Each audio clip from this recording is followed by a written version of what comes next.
Item SCP-319, Object Class, Keter, Special Containment Procedures. SCP-319 is to be contained in place at Site-319 inside a hermetically sealed vacuum chamber 20 meters in diameter. The chamber housing SCP-319 must be insulated and the surface temperature controlled to present an absolutely uniform thermal gradient. SCP-319 is to rest on a platform with an active mass damping system, and the relative position of the housing for each instance of SCP-319-1, and the diameter and position of SCP-319-2 shall be continually monitored by high-precision laser rangefinders. Any deviations in the position of any instance of SCP-319-1 by greater than 0.1 on any axis, or any change in size or position of SCP-319 to by greater than 0.1, is deemed a potential Götterdämmerung scenario and a risk of SCP-0 event. Foundation-wide initiation of Protocol Omega-319 is mandated in response to such an event until such time as the positions of SCP-319-1 are returned to optimal and SCP-319-2 has ceased growth and movement. Any and all scientific investigation of SCP-319, SCP-319-1, and SCP-319-2 is authorized only with explicit OFF approval. Description: SCP-319 is a mechanical device constructed circa 1894, consisting primarily of 12 interlocking rings assembled in an 8-meter diameter spherical formation, allowing a clockwork mechanism, driven by electric motors, to rotate each ring separately on each axis.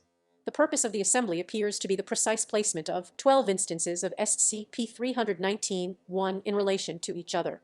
The assembly has been frozen in its current configuration since its recovery, and current motion of instances of SCP-319-1 have been almost solely due to tectonic disturbances and thermal expansion of the material comprising SCP-319.1. SCP-319-1 designates 12 anomalous mineral specimens mounted on SCP-319. Each instance of SCP-319-1 is nearly fully enclosed in a housing made of brass, copper, and glass, with a 12-ohm opening pointed at the center of SCP-319-2. Each housing for SCP-319-1 is connected to heavy-duty electrical cabling that loops in a closed circuit connecting each instance. Measurements indicate a constant 50 amperes of current in this circuit, despite no connection to an outside power source. SCP-319-2 designates a bubble of vacuum to 0.561 meters across suspended inside SCP-319. SCP-319-2 appears to be in a lower energy state than the surrounding universe. Because of the alteration of physical constants within this bubble, any matter and energy entering this bubble is annihilated, as their quantum structures are incompatible. Current theory predicts that the existence of SCP-319-2 should catalyze a vacuum metastability event, resulting in the expansion of the boundary of SCP-319-2 at the speed of light, bringing the vacuum state of the surrounding universe down to its lower energy state, while the expansion of SCP-319-2 appears to be held in check by the precise positioning of SCP-319-1 around it. This is supported by the fact that any recorded movement of SCP-319-1 allows SCP-319-2 to grow by varying amounts. Over the past 50 years, vibrations and thermal expansion have moved SCP-319-1 enough to allow SCP-319-2 to enlarge by 0.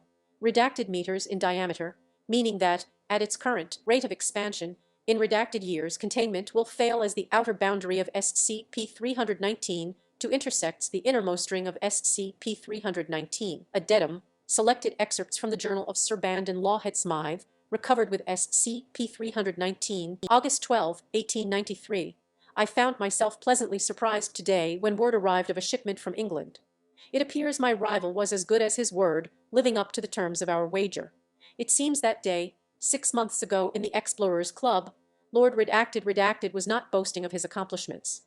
Now, if I am not to be made a liar, I shall have to make good upon my own claims. August 15, 1893. The specimens are exquisite, if one could rightly describe such unnerving carvings, so tend to match the 2 I had already acquired. If Lord Redacted experienced half the travails acquiring these as I had my own, I owe the man an apology, even if it must be deferred until after I complete my own expedition. September 8, 1893. Success. Long study of these odious cults has borne sweet fruit indeed. As I suspected, these stones are much more than primitive fetish objects for the worship of savages. The stories of their stubborn origins, and the exotic nature of the material, told me that they were much more than that. Something in me finds it almost blasphemous that some ancient hand saw fit to defile such unique material by shaping it into such unclean geometries.